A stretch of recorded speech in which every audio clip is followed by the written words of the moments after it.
मैं भी यही कह रहा हूं कि आप 2 करोड़ युवाओं को अगर प्रत्येक वर्ष रोजगार नहीं दे पा रहे हो तो आप हट जाओ सत्ता से। हम आ रहे सत्ता में, हम देंगे 2 करोड़ युवाओं को रोजगार, हम देंगे। हम भी यही बात कह रहे हैं अमित शाह जी से।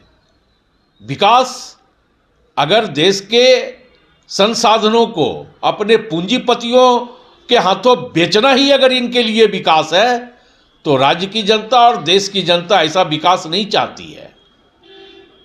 कहां से लाए थे वो पैसा? हम लोग क्या भीख मांग रहे हैं अमित शाह नरेंद्र मोदी से? वो पैसा गुजरात से लाए हैं कि उनको देने में परेशानी हो रही है? वो इस राज्य का पैसा है, इस राज्य के आवाम का पैसा है। अमित शाह ने यह भी बताया कि अब इस बार जो चुनाव परिणाम आने वाले हैं उसमें झारखंड की सरकार बदल जाएगी और सिंहभूम में कमल खिलेगा और पीएम मोदी जी का हाथ जो है वो मजबूत होगा कोल्हान को लेकर। उन्होंने तो स्वाभाविक तौर पे अपने प्रश्नों में ही इसका उत्तर दे दिया कि हाथ मजबूत होगा, मतलब महागठबंधन मजबूत होगी। फिर वो कहां है? अगर हाथ मजबूत होगा तो स्वाभाविक तौर पे महागठबंधन मजबूत होगी। और कहीं ना कहीं जुबान से सच्चाई निकली, इनका खाता नहीं खुलेगा इस राज्य में। हाथ के साथ पूरी महागठबंधन मजबूती के साथ 2024 में केंद्र में सरकार बनाएगी और इस राज्य में भी सरकार बनाएगी। केंद्र सरकार ने पतरातू में पावर प्लांट का निर्माण भी कराया। हजारीबाग, दुमका और पलामू में एक नई मेडिकल कॉलेज भी बनाए गए हैं। केंद्र सरकार ने तो झारखंड को बड़ा सौगात दिया है, लेकिन झारखंड के मुख्यमंत्री हेमंत सोरेन ने क्या दिया है झारखंड वासियों को? देखिए, मुझे ये लगता है कि अब इनके झूठ का कितना जवाब देते रहे। एम्स यूपीए गवर्नमेंट के शासनकाल में देवघर में यह प्रस्तावित हुआ था, तो ये इन्होंने बनाया क्या? अब तो ये कहेंगे कि हिमालय पर्वत भी हमारे शासनकाल में खड़ा हुआ। अब तो देश भी आजादी अमित शाह जी ने और नरेंद्र मोदी जी ने करवाया। किसी दिन अपने भाषणों में ये भी कह देंगे कि 2014 के पहले तो देश गुलाम था, जब हम सत्ता में आए तो देश को आज़ादी दिलवाई। क्योंकि अब झूठ, इसलिए मैं कह रहा हूं कि इनके झूठ पर कितना प्रतिक्रिया देते रहूं। झूठ का तो पुलिंदा है पूरी भारतीय जनता पार्टी। पेटियों की वजह से झारखंड की जो आदिवासी महिला है वो सुरक्षित महसूस नहीं कर रही है या फिर सुरक्षित नहीं है, उन्होंने ये भी कहा है। और कहा है कि घुसपैठियों लगातार तमाम आदिवासियों बहनों के साथ शादी करते हैं, उसके बाद उनकी जमीन भी लूटते हैं। 17 साल जब इस राज्य में उनका शासन था तो अमित शाह जी को ये समझ में नहीं आया था क्या? और हमें यह लगता है कि घुसपैठिए कौन है, अमित शाह जी को बताना चाहिए। सरना धर्म कोड पर एक शब्द तो उन्होंने नहीं कहा। आदिवासी महिलाओं की चिंता है, अच्छी बात है, महिलाओं की चिंता होनी भी चाहिए, लेकिन जो उनकी अस्मिता से जुड़ा प्रश्न है सरना धर्म कोड, उस पर वो कुछ नहीं बोल पाए। क्यों नहीं बोल पाए वो? ये प्रश्न तो अमित शाह जी से पूछना चाहिए।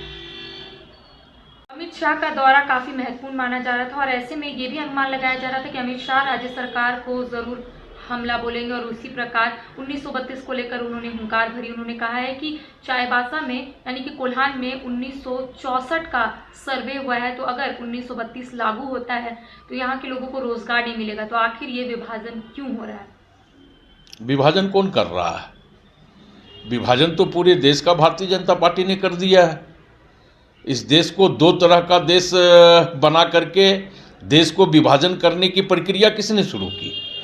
महागठबंधन की सरकार ने विभाजन नहीं किया है। एक गरीबों का देश, एक चंद पूंजीपतियों का देश, तो एक देश में 2 प्रकार का विभाजन किसने किया है? नौकरी की बात करते हैं, 2 करोड़ युवाओं को रोजगार देने का वादा किसने किया था? झारखंड बने 22 साल हो गया। इस 22 सालों में सर्वाधिक शासन किसका रहा? भारतीय जनता पार्टी का। परिणाम क्या है? एक मुद्दे, मॉब लिंचिंग का जनक यह राज्य किसके समय में बना? भाजपा के समय में बना। तो देखिए, हमने तो पहले ही कहा था इस बात को कि देश के गृह मंत्री आ रहे हैं, झूठ बोलेंगे, फरेब करेंगे, षड्यंत्र रचेंगे और फिर झारखंड से वापस चले जाएंगे। तो हमें यह लगता है कि जो बातें हम लोग लगातार कहते आ रहे हैं, आज माननीय गृह मंत्री ने चाईबासा में वही बातें को सार्थक कर दिया है, झूठ छल और परपंच बोल करके। इस राज्य की स्थिति किसने भयावह की, यह भी चिंता का विषय है। देश की अर्थव्यवस्था पूरी तरह चरमरा गई, गृह मंत्री ने एक शब्द नहीं बोला। महंगाई पर इनकी क्या रणनीति है, इसके रोकथाम के लिए देश के गृह मंत्री ने इस पर एक शब्द नहीं बोला। आम जनमानस के थाली से निवाला छीना जा रहा है, लोग त्राहिमाम कर रहे हैं, देश के गृह मंत्री ने इस पर एक शब्द नहीं बोला। तो अब बोला क्या, घुसपैठिए।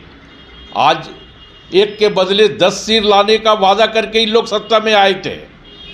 स्थिति क्या है कि इनके शासनकाल में रोज हमारे देश की सेना शहीद हो रहे हैं। घुसपैठिए तो यहाँ तक हो गए कि इनके शासनकाल में ISI इंडिया में घुसपैठ कर गया। तो हमें यह लगता है कि बोलने के पहले कम से कम इनको यहाँ के लोकल नेता कुछ तो बता दिए होते अमित शाह जी को। अमित शाह ने यह भी कहा है कि अगर सरकार विकास नहीं कर पा रही है, अगर सरकार नौकरी नहीं दे पा रही है तो हमें दे दे, हम आएंगे और नौकरी भी देंगे और विकास भी करेंगे। मैं भी यही कह रहा हूं कि आप 2 करोड़ युवाओं को अगर प्रत्येक वर्ष रोजगार नहीं दे पा रहे हो तो आप हट जाओ सत्ता से। हमारा है सत्ता में, हम देंगे 2 करोड़ युवाओं को रोजगार, हम देंगे। हम भी यही बात कर रहे हैं अमित शाह जी से। विकास अगर देश के संसाधनों को अपने पूंजीपतियों के हाथों बेचना ही अगर इनके लिए विकास है तो राज्य की जनता और देश की जनता ऐसा विकास नहीं चाहती है। केंद्र की सरकार थी तब रोड, विद्युत, शिक्षा सब में अच्छे कार्य हो रहे थे, लेकिन जब से झारखंड के मुख्यमंत्री हेमंत सोरेन ने कमान संभाला है तब से तबाही हो रही है बस झारखंड की। 1,36,000 करोड़ इस राज्य का पैसा क्यों नहीं दे रहे हैं? कहां से लाए थे वो पैसा? हम लोग क्या भीख मांग रहे हैं अमित शाह नरेंद्र मोदी से? वो पैसा गुजरात से लाए हैं कि उनको देने में परेशानी हो रही है? वो इस राज्य का पैसा है, इस राज्य के आवाम का पैसा है। 1,36,000 करोड़ दें, फिर ये प्रश्न करें। केंद्र सरकार की ओर से जितने भी फंड दिए जाते हैं आदिवासियों के लिए, वो सरकार लूट लेती है और आदिवासियों तक वो पहुंच नहीं पाता है। जो पैसा आता है उस पैसे में तो माननीय भारतीय जनता पार्टी के नेता ही कमीशन खा लेते हैं। पैसा आता कहाँ है? जनजातीय मामले के केंद्रीय मंत्री तो इसी राज्य से हैं, भारतीय जनता पार्टी के।